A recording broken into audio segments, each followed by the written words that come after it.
ada orang bertapa di atas batu. Hampir membatu itu wajahnya apa badannya itu seperti batu ya. Iya teman-teman, di situ ada itu, coba cek teman-teman ya. Ya kemarin itu ada ularnya. Ya Allah. Loh, itu Mbak ya. Benar ya Kang? Nah itu Mbak yang saya ingin pertanyakan. Itu sudah berapa lama itu Kang bertapa kayak gitu? Ya Allah. Ya Allah. Kok tiba-tiba jadi ular Kang? Astagfirullahaladzim. Melawayu Mbak Karno loh, melawayu. Loh, ya teman-teman ya. Ternyata itu tadi setelah Mbak Karno menyampaikan keinginan kita ya, ternyata tiba-tiba pertapa tersebut menghilang dan tiba-tiba ada seekor ular yang sangat besar itu.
Ya teman-teman, di bulan Syuro ini ternyata bulan yang penuh dengan keramat dan juga penuh membawa berkah dan juga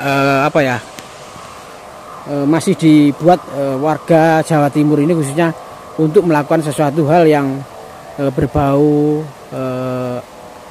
leluhur, berbau keagamaan dan juga berbau dengan kearifan lokal ya teman-teman. Ada yang melakukan sesembahan, ada yang melakukan ritual ke sebuah tempat yang dianggap keramat, ada yang ke makam-makam untuk mengingat leluhurnya ya, bukan berarti kita menyembah makam, tapi tidak, itu hanyalah untuk mengenang jasa-jasa leluhurnya.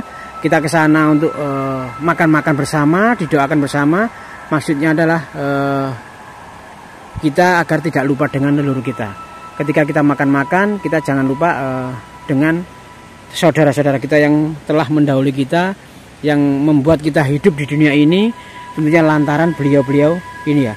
Nah, di kesempatan video kita kali ini kita akan mereview sebuah tempat yang dikeramatkan, yaitu di Pohon Beringin Raksasa, yang dulu konon katanya ini adalah tempat para leluhur melakukan semedi ritual dan juga perihal hal yang istilahnya itu prihatin ya, dengan melakukan doa-doa semedi untuk mendekatkan diri kepada Tuhan dan meminta agar hajatnya dikabulkan seperti itu. Dan ternyata ada suatu penampakan yang tidak nalar, yaitu ada sosok orang bertapa yang tentunya di tengah sungai dengan dililit oleh ular.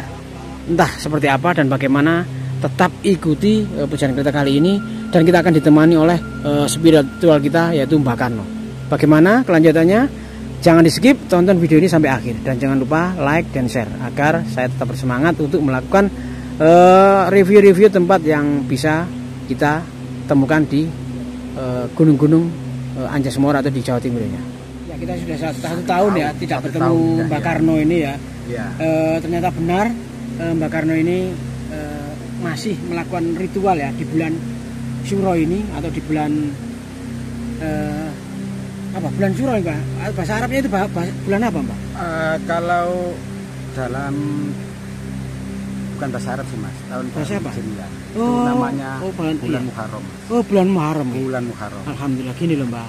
Ya, apa, Mas? Mohon maaf Mbak. Ya. Ternyata Mbak Karno ini masih nyambung ya dengan hati kita semuanya ya. Saya baru ngomong kok tiba-tiba jenengan datang dari utara ini, berarti jenengan ada panggilan jiwa gitu ya. Betul. Ada gini, panggilan Mbak. jiwa Mas. Gini Mbak. Awalan ya suaranya Mbak Karno ya. Akhir-akhir ini gini loh Mbak. Ada seperti suara-suara sumbang ya di warga sekitar sini.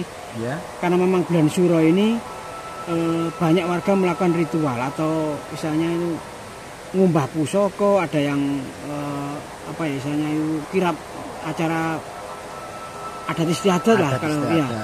Nah ternyata warga itu dikagetkan dengan sosok orang yang bertapa di pohon beringin yang biasanya dianggap angker atau wengit itu, gitu loh Mbak. Ya Mas. Berarti Masnya pernah bertemu ya? Atau? Iya, kemarin itu saya bertemu dan ternyata ada pertanyaan di balik anu saya ini. Saya ingin tahu siapakah beliau dan tujuannya itu apa, gitu loh Mbak. Saya mohon bantuannya Mbak Karno, kan biasanya punya kelebihan, keistimewaan untuk mengupas siapakah beliau gitu. Bisa tolong bantu saya Mbak? Bisa, nggak apa Mas. Nah, gini Mbak, orangnya sudah gak jauh dari sini. Sana Mbak, sana Mbak, sana Mbak. Awas gitu. Nah itu Mbak, oh ini ya, di depan sana Mbak. Iya, maju Mbak. Sini Mbak. Mbak, Sini Mbak. jangan terlalu cepat Mbak. Pelan-pelan Mbak. Itu Mbak. Itu Mbak. Mana Kang? Itu Mbak, kelihatan Mbak. Itu Mbak. Mana sih Kang? Nah iya kan Mbak. Astagfirullahaladzim, siapa itu Kang? Nah itu makanya itu beberapa hari ini, ya, tepatnya di bulan Suro ini, ya, ini warga itu dikagetkan ketika mau melakukan sesajen di sini. Ya. Ada orang bertapa di atas batu, hampir membatu itu wajahnya, apa badannya itu seperti batu ya. Iya teman-teman, Tak di situ itu. ada itu, coba cek teman-teman ya. Ya kemarin itu ada ularnya. Ya Allah. Loh, itu Mbak ya. Benar ya Kang? Nah itu Mbak yang saya ingin pertanyakan. Itu sudah berapa lama itu Kang bertapa kayak gitu Kang? Ya di bulan Suro ini. Astagfirullah. Makanya kita nggak tahu, kita diminta bantuan Mbak Karno. Ya. Kita bantuan Mbak Karno, ingin tahu siapakah beliau.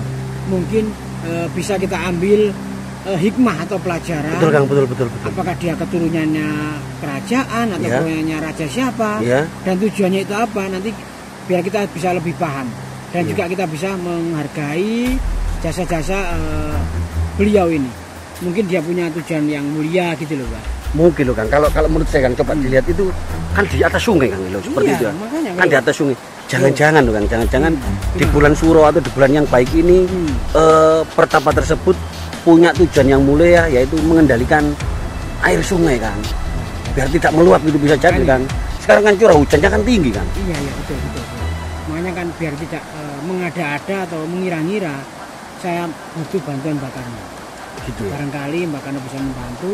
Ya. Nanti gini, bisa bantu-bantu. Gimana? Nanti kita bisa barangkali bisa dimintai uang gitu. Oh gitu, ayo coba terpantar Kang. Saya juga mau Kang. Ya Mbak, bisa Mbak? Mbak. Bisa Mas. Oke, ayo Mbak, tolong Mbak. Tolong Mbak. Kesana Mbak. Lewatnya mana ini lewatnya? Di sini aja. Oh kita dari jauh.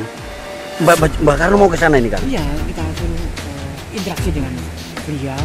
Oh alah. Itu maksudnya. Berarti maksudnya ini Mbak Karno ini mau interaksi sama pertapa tersebut Iya, Kang? kan kemarin itu kan kita mau mendekati. Ya. Di bawahnya sana itu ada ular. Astagfirullah, iya kok nggak kelihatan Kang aku Kang? Gak ada memang sekarang. Ya Allah. Kemarin ada ular, takutnya kalau kita kesana. Saya kemarin tahu sendiri Kang kalau ada ularnya Kang. Ular gede. Ya Allah, gawat deh Ini ular. sendiri saya mesti kotor. Loh Kang, itu Mbak Karno nggak apa-apa Kang ke sana Kang? Makanya Mbak Karno kan wis biasa kan dari. Coba saya home teman-teman ya, sebentar saya tulis sedikit teman-teman ya. Kaget ya. Kok ngono ya? Ya, itu ya teman-teman. Pertapa itu didekati oleh Mbak Karno. Didekati oleh Mbak Karno itu untuk pertapanya. melakukan interaksi ya. Seperti apa dan bagaimana sosok beliau itu.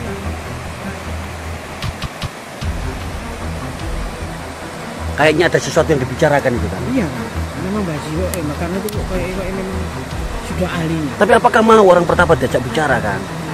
Kayaknya respon ya kan? Langsung. Lah kok kayak gitu sih Mbak Karno ini? Telengap-telengap gitu orangnya kan ya. Nanti Kita review lagi ke sana. Kan, Masya Allah Kang. Saya melihat pertapanya dulu Kang. Rambutnya sampai gondrong, tidak beraturan kayak gitu kan.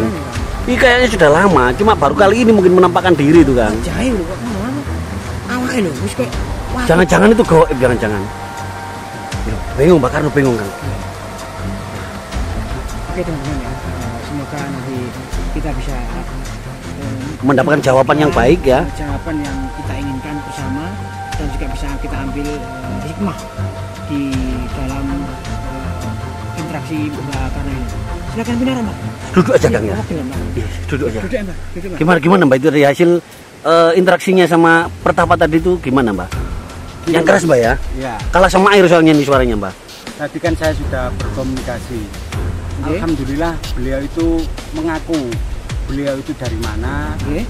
dan tujuan bertapa itu untuk apa. Oke. Itu Mas. Ternyata Mas, Oke, beliau itu datang dari jauh-jauh. Loh. Kalau nggak salah tadi masih keturunan Raden Kiang Santang gitu. Lalu berarti bukan orang sembarangan itu Kang. Bukan Kang, Mas. saya tahu Kang, Raden Kian Santang itu siapa? Tahu, siapa? Itu salah satu keturunan wali yang menyebarkan agama Islam di Pulau Jawa ini Kang. Iya. Lu. Berarti dia bukan orang sembarangan. Terus Mbak, gimana Mbak? Terus Mbak? Lah beliau itu aslinya sih mempunyai misi yang sangat mulia Mas. Apa itu? Ya salah satunya bener yang Mas bilang tadi. Siapa Mbak? Mbak Kian Santang Mbak kalau menurut jenengan tadi Mbak? Kalau Kian Santang itu sih Mas, gitu Mas. Asli keturunan kerajaan Prabu Siliwangi dari Mataram Mas. Dari Mataram berarti. Berarti lebih tua dari Majapahit ya? Lebih tua, Oh Mas. gitu ya? Iya. Mataram itu Dan jauh. perlu diketahui Mas, Kian Santang sendiri itu adalah kalau tidak salah murid dari itu apa menantu Nabi itu loh. Oh, masih ada hubungan dengan Betul. Nabi silsilahnya. Terus yang Bukan muridnya Mas. Oh, gitu nggih. Ya. Jadi itu sangat tua Mas. Oh, gitu nggih. Oh, kalau menurut jenengan tadi tujuannya tadi sangat mulia seperti apa? Mas? Tujuannya itu loh Mbak maksudnya. Ya, tujuannya itu apa Mas ya? Sebenarnya beliau itu sih masih ingin menyebarkan agama Islam Di Pulau Jawa ini. Betul. Terus? Cuma dengan apa ya? Dengan sisi yang berbeda lah. Tidak seperti umumnya. Seperti apa misalnya itu? Nah, dengan bertapa dan beliau itu alhamdulillah katanya tadi sudah mengenal Tuhannya Mas. Oh. Apa ya? Menyatu gitu. Oh, Kang. Nyauji. Berarti Nyauji. itu kan ya, apa Nyauji. namanya? Orang pertapa, orang bermeditasi itu memang sudah ada dari sejak zaman dahulu Kang ya? Iya, Dulu makanya sudah ada, Mas. itu sudah termasuk peninggalan Peninggalan. leluhur. Oh gitu ya? Iya. Warisan Bukan hanya orang sekarang aja bukan ya kan? Tidak Mas. Itu orang sekarang itu niru Niru zaman dulu, ya ya. Dulu. Terus masih lama tak ini? Ya, gini Mbak, aku tinggal nih. Ya. Saya minta tolong karena terus terang Mbak ini memang di bulan Muharram ini ya tentu saja ya hampir semuanya ini kan butuh, mohon maaf, ini anak sekolah, butuh ini banyak orang punya gawe dan lain-lain ini kan terus terang ini butuh kebutuhan sehari-hari lah intinya ya. Tolong Mas, Mbak Karno bisa saya minta, kan katanya beliau ini sudah dekat dengan Tuhan. Tentunya segala doanya kan diijabah. Dijabah betul. Tolong saya mintakan uang saja Mbak. Kita minta uang Mas. Gak apa-apa kan kita minta uang. Makanya Mbak Karno ini Siapa tahu bisa membantu kan? Ini aja, nanti saya coba. Tapi menurut saya Mas, menurut saya gimana? janganlah minta uang kepada orang-orang jangan. Kenapa Mbak? Nggak boleh minta uang Mbak? Nggak boleh Mas. Karena apa? Karena uang itu simbol apa ya? Keduniawian. Tapi kan dipakai untuk kebaikan Mbak. Ya meskipun iya Mas, meskipun dipakai kebaikan, tapi seharusnya kita jangan minta yang kayak gitu lah. Kita bekerja keras saja gitu loh. Ya Mbak, ya mohon Mbak dengan Ya segini aja Mas. Nanti saya coba, tapi saya tidak bertanggung jawab ya Mas. Nanti kalau ada apa-apa gitu loh. Ya coba ke sana lagi aja kan. Gimana? Ya coba cuman ya minta tolong Mbak Karno. minta tolong Mbak ya. Karena ya Segini sebenarnya aja Mas. sebenarnya enggak. Ya saya tolong, tapi saya tidak bertanggung jawab loh Nggak ya. jamin. Ya, Nggak nggak jamin. nggak jamin. Ya gini Mbak ya, tetap semen usahakan aja Mbak ya, semen sampaikan ke coba interaksi lagi sama pertapa tersebut ya, barangkali keinginan kita seperti duniawi walaupun itu tadi berupa uang ya, siapa tahu dikabulkan karena kita juga lagi butuh ini. Oh iya. Ya, apa Mas? Minta tolong Mbak Karno. Minta tolong Mbak ya. Saya anu ya. Iya Mbak, iya Mbak. Sini aku ya wis Mbak. Aku gak kan aku butuh ya kan. Iya kan, tapi kan Mbak Karno kan nggak mau kita paksa gitu loh kan. Sudah paksa lah wis. Tapi Mbak Karno tadi sudah bilang kalau ada apa-apa Gak tanggung jawab. Biarkan menjadi tanggung jawab kita yang bukan dan gak berisiko.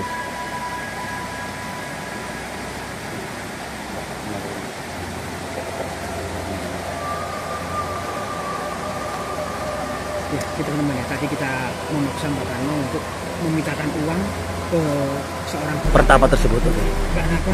Kata Mbak Karno, orang pertapa itu sudah merasa dirinya sudah dekat dengan Tuhan. Nyawiji dengan Tuhannya.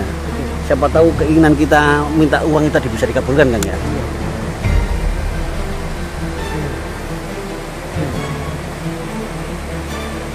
Ya Allah, ya Allah, betul jadi ular Kang. Astagfirullahaladzim. Melawayu Mbak Karno loh, melawayu. Loh, ya teman-teman ya. Ternyata itu tadi setelah Mbak Karno menyampaikan keinginan kita ya, ternyata tiba-tiba pertapa tersebut menghilang dan tiba-tiba ada seekor ular yang sangat besar itu berada di atas batu. Betul Kang ya? Kang, kok ngeri Kang? Ya Mbak Karno Kang, Mbak Karno Kang. Gimana Mbak? Gimana Mbak? Gimana Mbak? Bah, gimana Mbak? Tadi sudah saya bilang Mas. Kenapa gimana? Beliau keberatan Mas beliau Mas. Keberatan dengan itu hal itu. Ya Allah, kita minta maaf Mbak. Ngapunten. Itu tadi ulah kok Mbak. Itu siapa Mbak?